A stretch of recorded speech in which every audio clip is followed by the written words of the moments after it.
Assalamualaikum warahmatullahi wabarakatuh. Waalaikumsalam Waalaikumsalam warahmatullahi warahmatullahi wabarakatuh. wabarakatuh. Alhamdulillah. Assalatu wassalamu ala sayyidina wa maulana Rasulillah wa ala alihi wa ashabihi wa mawalah. Subhanaka la ilma lana illa ma 'allamtana innaka antal alimul hakim.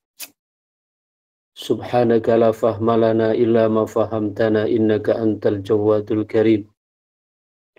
Rabbana iftah bainana wa baina qaumina bil haqqi wa anta khairul fatih. Bismillahirrahmanirrahim. Qala radhiyallahu anhu wa nafa'na bihi wa bi'ulumihi wa bi anwarihi fid dharain amin ya rabbal alamin.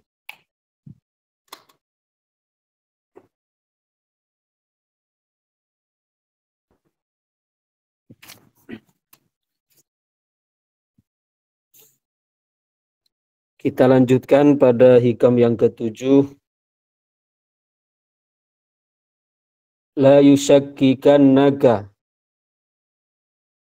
fil wa'di adamu wuku'il maw'ud wa in ta'ayyana zamanuh bi alla yakuna dhalika qadhan fi basiratik wa ikhmadan linuri sariratik.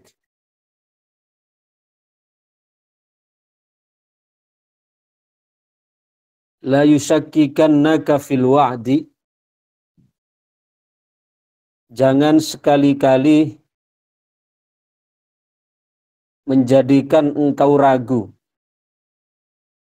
terhadap janji Allah hanya karena belum terjadi apa yang dijanjikan. Artinya kalau Allah menjanjikan sesuatu kemudian belum kita lihat hasilnya, jangan kemudian menjadikan kita ragu terhadap janji Allah. Wa in ta'ayyana zamanuh, walaupun waktunya sudah jelas. Li alla yakuna dzalika, karena yang demikian itu yakni kita meragukan terhadap janji Allah hanya karena belum nampak nyata, padahal waktunya sudah sampai dalam hitung-hitungan kita. Yang demikian itu akan qadhan fi basiratik, akan meredupkan cahaya batinmu, cahaya basirahmu, wa ikhmadan linuri sariratik, dan memadamkan cahaya dari sirmu, cahaya hatimu. Jadi kata ikhmad itu ya padam tapi perlahan-lahan. Ibarat lampu apa dulu itu yang ada kaosnya, gaspon. Gaspon nggih. Petromak. Nggih, Petromak nggih, masih kita masih pakai mompa segala nggih. Kemudian ya orang-orang dulu lah yang biasanya digantung pakai ya spiritus. Nggih, zaman-zaman dulu. Nah, jadi ketika padam itu tidak sekaligus padam begitu, tapi biasanya perlahan-lahan redup sampai betul-betul mati. Ini namanya ikhmad. La yushakkikannaka fil wa'di adamu wuku'il maw'ud. Jangan sekali-kali menjadikan kamu ragu terhadap janji Allah hanya karena belum terjadi apa yang Allah janjikan itu, walaupun waktunya sudah sampai. Kenapa? Li'alla yakuna dzalika qadhan fi basiratik. Karena meragukan terhadap janji Allah hanya karena belum nampak hasilnya di waktu yang sudah menurut kita sudah sampai, yang demikian itu akan meredupkan cahaya hati dan akan memadamkan cahaya sarira. Setiap kita sebenarnya oleh Allah dibekali yang namanya basirah. Setiap kita oleh Allah sebenarnya dibekali dengan sarirah. Ada basirah, ada sarirah. Yang mana dengan basirah atau dengan sarirah itu menjadikan kita melihat persoalan dengan bijaksana. Sebagaimana kalau basar itu menjadikan kita melihat benda, ya. Basar kalau mata kepala itu menjadikan kita dapat melihat benda. Sedangkan kalau basirah menjadikan kita melek terhadap persoalan dengan bijaksana. Kita dapat mengetahui duduk permasalahan secara proporsional. Ini namanya basir. Jadi sebagaimana setiap kita oleh Allah dibekali basar yang dengannya dapat melihat benda, kita dapat melihat sepeda motor, melihat makanan, melihat rumah, melihat perhiasan, ya, dan seterusnya. Ini namanya basar. Begitu juga sebenarnya oleh Allah kita juga dibekali dengan basirah. Yang dengan itu kita akan bisa melek mana barang yang haram, mana yang halal, mana yang syubhat, mana yang layak, mana yang patut, mana yang tidak patut. Basirah namanya. Nah, kalau kita sampai meragukan terhadap janji Allah hanya karena belum sampai kepada kita, itu yang akan menjadi padam dan redup bukan mata kepala. Ya, mata kepala tidak akan kemudian berubah menjadi rabun hanya karena kita melihat, ya, kita meragukan terhadap janji Allah. Namun yang akan meredup dan yang akan menjadi rabun kalau kita sampai meragukan terhadap janji Allah, ya, hanya gara-gara belum kita saksikan realnya, itu yang akan rabun, ya, yang akan padam bahkan adalah mata hati kita.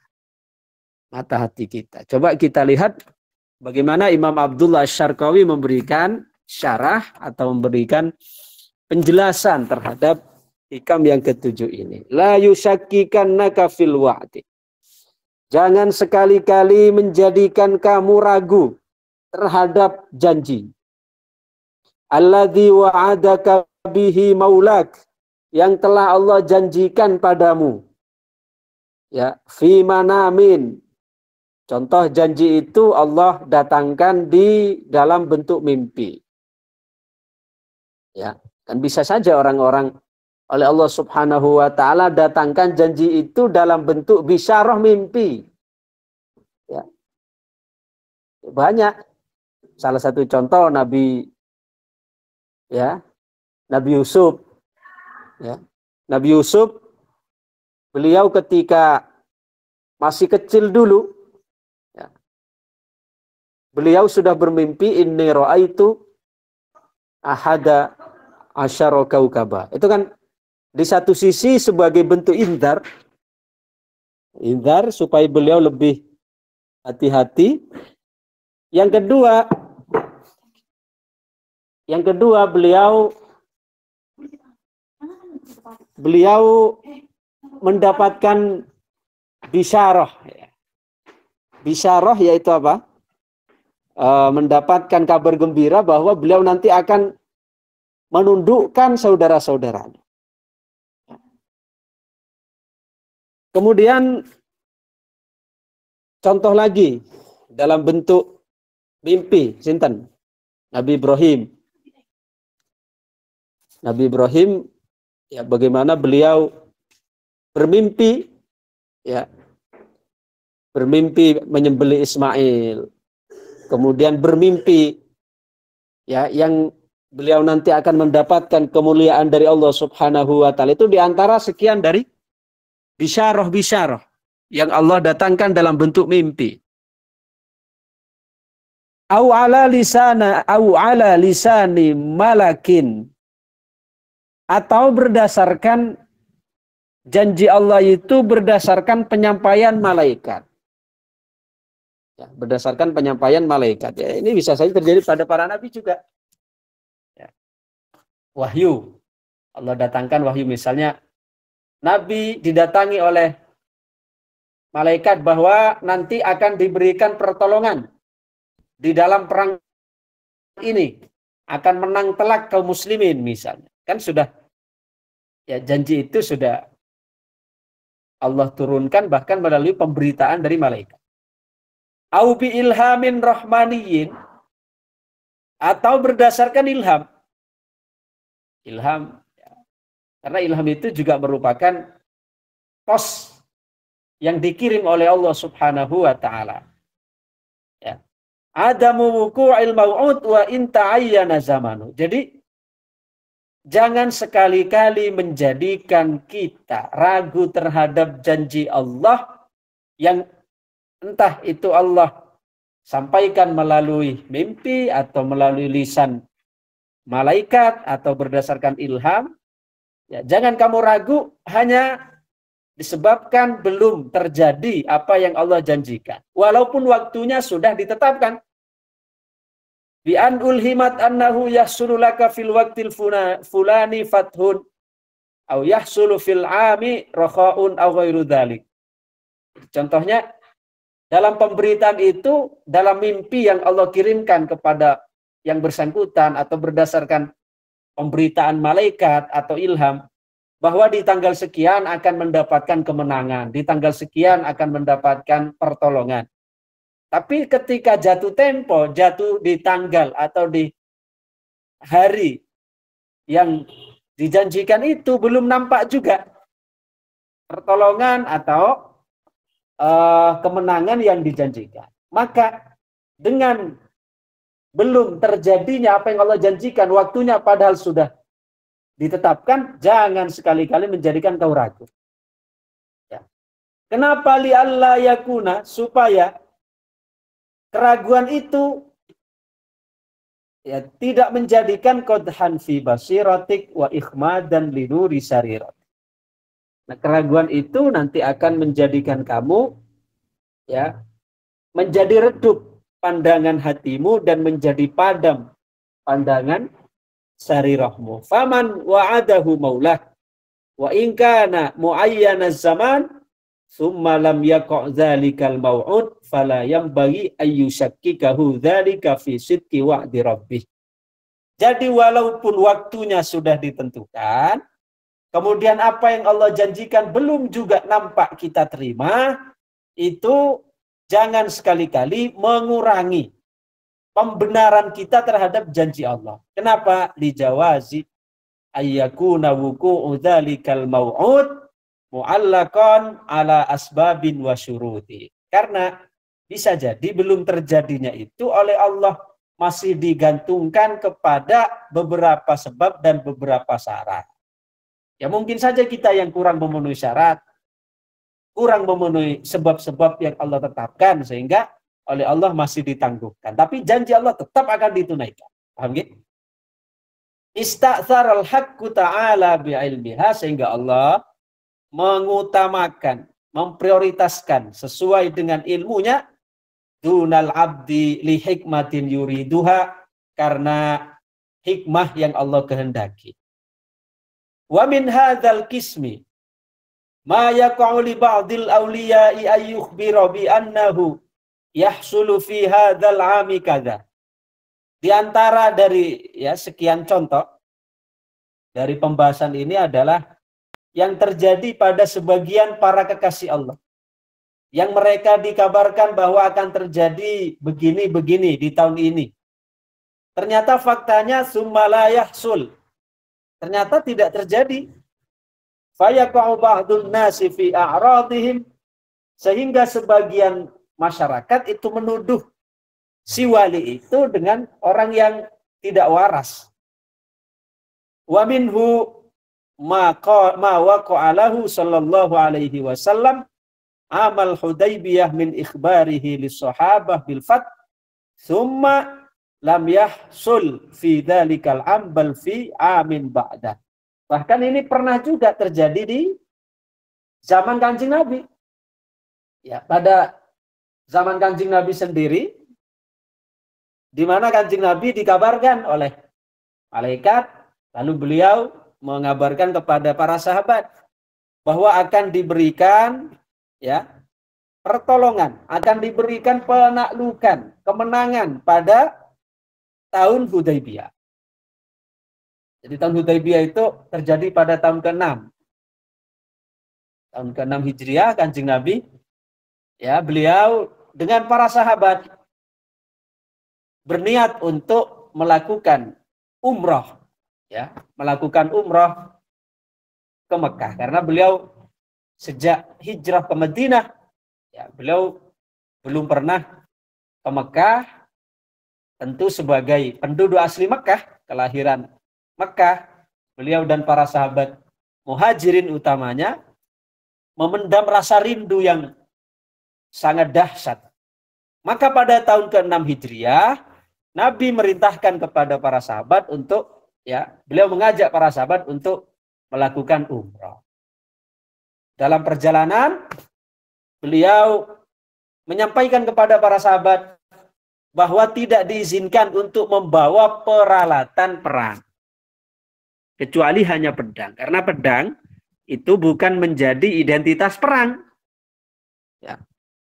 Artinya pedang itu bukan satu-satunya identitas. Enggak. Pedang itu adalah sebagai pegangan orang kemana-mana. Coba kalau kita lihat di desa-desa, orang di desa itu yang namanya parang itu bukan, atau celurit itu tidak mesti sebagai identitas dia akan bercarok. Ya, kalau dalam bahasa Madura itu tidak semestinya dia akan melakukan pembunuhan, enggak. Tapi parang itu memang sebagai peralatan yang terutama orang pekebun, orang ya peternak itu kemana-mana tidak enak kalau tidak bawa parang, karena berjaga-jaga, mungkin di perjalanan ada kayu tumbang sehingga bisa dibersihkan, atau nanti dia ketika ada di kebunnya ada tali yang mengikat tumbuh-tumbuhannya, bisa untuk untuk memutuskan tali itu. Jadi parang itu bukan identitas perang. Jadi untuk peralatan sehari-hari. Sama pedang.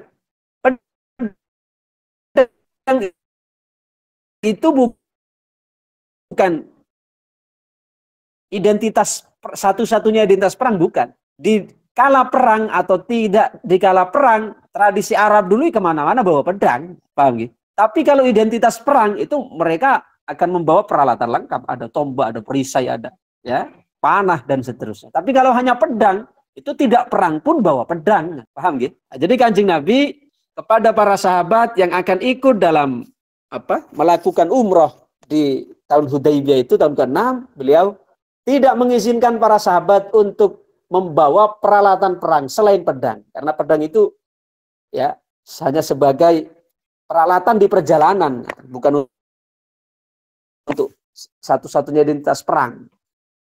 Akhirnya lebih dari itu, beliau yang lebih mendukung lagi bahwa bukan untuk perang datang ke Mekah, tapi untuk umroh sebenarnya. Beliau merintahkan pada para sahabat untuk memakai pakaian ihram tidak berjahit. Ini semakin menegaskan kalau datang ke Mekah untuk berperang, ngapain pakai pakaian ihram?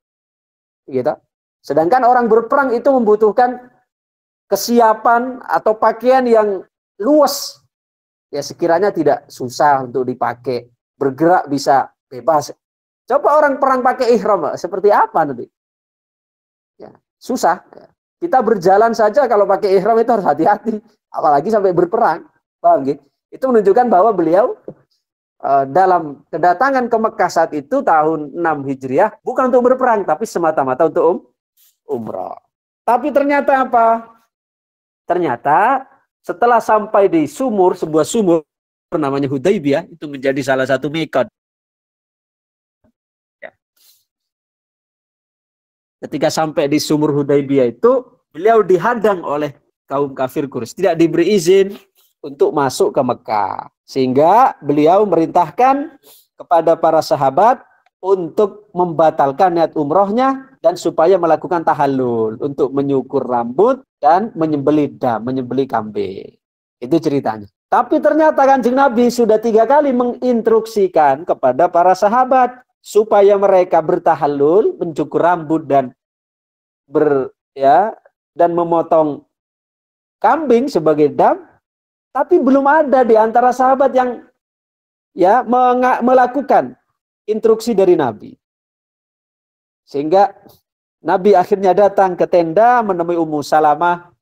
Beliau memberitakan kepada Ummu Salamah tentang keadaan mereka yang belum nampak satu pun bertahallul dan menyembelih dam.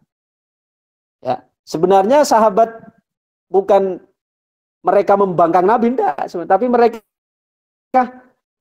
masih masih semacam mempertanyakan, masa iya kita ini sudah sampai Mekah, tinggal sedikit lagi Hudaybiyah ke Mekah itu ke Masjidil Haram sekitar 20 kilo lah. Kalau dari Madinah kan hampir 450 kilo. Jadi masa iya, seolah-olah belum percaya, masa kita sudah sedekat ini, ya, belum ada peluang untuk masuk. Maka kemudian Ummu Salamah setelah diceritai oleh Kanjeng Nabi tentang para sahabat yang belum ada melaksanakan instruksi beliau supaya bertahallul dan menyembelih kambing, maka Ummu Salamah memberikan masukan kepada Nabi. Kata Ummu Salamah, ya Rasulullah, sebaiknya panjenengan panggil salah satu sahabat untuk mencukur rambut panjenengan. Kemudian panjenengan terlebih dulu menyembelih seekor kambing. Maka Kanjeng Nabi manggil satu sahabat mencukur rambutnya dan menyembelih kambing, baru para sahabat semuanya mengikuti Nabi Shallallahu Alaihi Wasallam. Jadi sebenarnya para sahabat yang tadinya belum mengikuti Nabi itu bukan membangkang, tapi dia masih mencari peluang. Jangan-jangan masih ada peluang untuk bisa masuk ke Mekah untuk melanjutkan umroh. Nah, di waktu itu Allah Subhanahu Wa Taala sudah memberitakan kalau akan diberikan fatah, diberikan pertolongan di Amul Hudaybiyah. Tapi nyatanya kan justru dihalangi kan. Dan kemenangan itu baru terjadi pada tahun berikutnya, yaitu pada peristiwa Fatu Makkah. Ini salah satu contoh bahwa kalau ada Allah berjanji misalnya, kemudian waktunya sudah ditetapkan, tapi kok belum terjadi, jangan sekali-kali kita suudzon dengan meragukan terhadap janji Allah. Allah janjinya pasti akan ditepati. Ya, karena kalau kita sampai ragu, itu justru akan meredupkan cahaya batin kita, akan memadamkan bahkan cahaya hati kita, karena bisa jadi dalam janji Allah itu masih diikat dengan syarat dan sebab yang kita lakukan. Kalau syarat dan sebab itu belum kita tunaikan, bisa jadi Allah tangguhkan sesuai dengan hikmah yang Allah kehendaki. Ya, ini salah satu contohnya. Fa idza khatara lil muridi khatirun rahmaniyun au malakiyun summa lam yahsal muqtadahu la yambagi ayyashukka fi husulil mau'ud. Sehingga apabila terlintas pada seorang murid, terlintas sebuah lintasan rohmani yang berasal dari Allah atau dari malaikat, ternyata belum juga terjadi, maka tidak patut bagi seorang murid itu untuk meragukan apa yang sudah dijanjikan. Tetapi bagaimana seharusnya? Bal yang bagi ayya'rifa qadrah, akan tetapi sepatutnya adalah dia tahu diri. Tahu diri dalam arti mencoba untuk introspeksi. Oh, barangkali janji Allah itu digantungkan kepada sebab-sebab, dan barangkali sebab-sebab itu belum maksimal saya lakukan. Nah, sehingga akan timbul introspeksi, bukan justru nuduh Allah tidak menepati janji. Wa yata'addab ma'a rabbih, dan hendaknya beradab dengan Tuhannya. Artinya jangan sampai menuduh Allah ingkar janji. Allah tidak akan pernah ingkar janji. Wa yaskuna ilaihi fi ma wa'adahu bih, dan percaya sepenuhnya terhadap apa yang Allah janjikan. Wala yatazalzal i'tiqaduh, dan tidak bergoncang keyakinannya, tetap mantap, tetap kokoh pada keyakinan bahwa Allah akan menetapi. Tapi kita justru menuduh kita yang tidak maksimal dalam menjemput janji Allah itu. Ini kan lebih beradab namanya. Faman kana kadzalika fahuwa 'arifun billah. Nah, kalau begitu dialah orang yang kenal dengan Allah. Kalau begitu apa maksudnya? Kalau dia ketika ada ya apa yang Allah janjikan belum terjadi, padahal waktunya sudah ditetapkan, maka dia tidak menuduh Allah sebagai tidak menepati janji, tapi menuduh diri kita sendiri yang belum maksimal di dalam menunaikan apa yang menjadi tuntutan-tuntutan Allah. Ini namanya orang arif billah. Tuduhannya dialamatkan pada dirinya, bukan dialamatkan pada Allah. Salimul basirah. Orang macam ini adalah orang yang hatinya selamat, hatinya sehat. Karena justru menunjukkan orang itu hatinya sakit jika yang dia tuduh atau tuduhannya dialamatkan pada Allah. Ya. Munawwirus sarirah. Inilah orang yang hatinya bercahaya, penuh dengan kilauan cahaya, cahaya kesadaran. Sadar bahwa janji Allah tidak akan pernah diingkari. Allah tidak akan pernah mengingkari janjinya. Wa illa fa'alal aksi min dzalik. Kalau tidak begitu ya sebaliknya. Artinya apa? Kalau sampai meragukan janji Allah, kemudian bahkan menyalahkan Allah, berarti orang bukan arif billah, tapi orang jahil billah. Orang yang bodoh, yang tidak faham tentang Allah. Salimul basirah. Ya. Berarti sebaliknya, kalau tadi orang yang mampu merespon itu dengan mengintrospeksi diri, tidak menyalahkan Allah, ya, itu adalah orang arif billah, kenal Allah, orang yang waras mata hatinya. Maka berarti kalau tidak begitu ya sebaliknya, bukan waras mata hatinya, tapi justru orang yang sakit hatinya. Kemudian munawwirus sarirah, tadi dia sebagai orang yang hatinya bercahaya, berarti kalau masih menyalahkan Allah, bukan munawwirus sarirah, tapi muzlimus sarirah, hatinya itu gelap. Ya. Karena masih ada celah menyalahkan Allah Subhanahu wa ta'ala. Demikian, mudah-mudahan pembahasan kita menjadi tambahan ilmu yang membawa manfaat, membawa barokah, membawa maslahat fid dini wad dunya hatta al akhirah. Amin amin ya rabbal alamin. Bisiril Fatihah. A'udzu billahi minasyaitonir rajim. Bismillahirrahmanirrahim. Alhamdulillahirabbil alamin, arrahmanir rahim, maliki yaumiddin. Iyyaka na'budu wa iyyaka nasta'in. Iyyaka na'budu wa iyyaka nasta'in.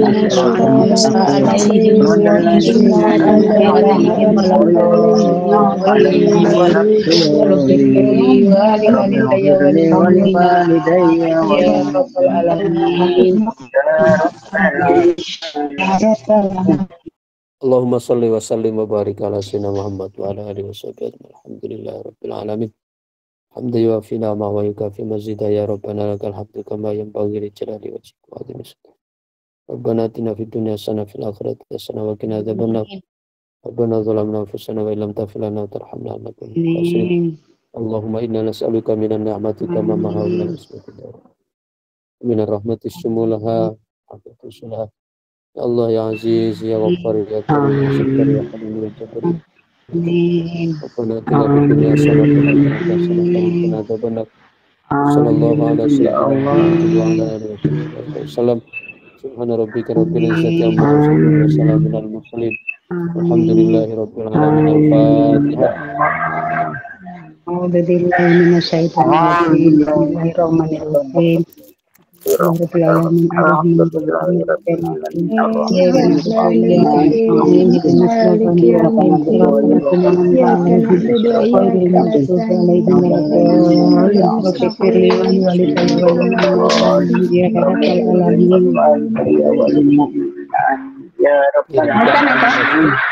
Assalamualaikum warahmatullahi wabarakatuh. Waalaikumsalam warahmatullahi wabarakatuh.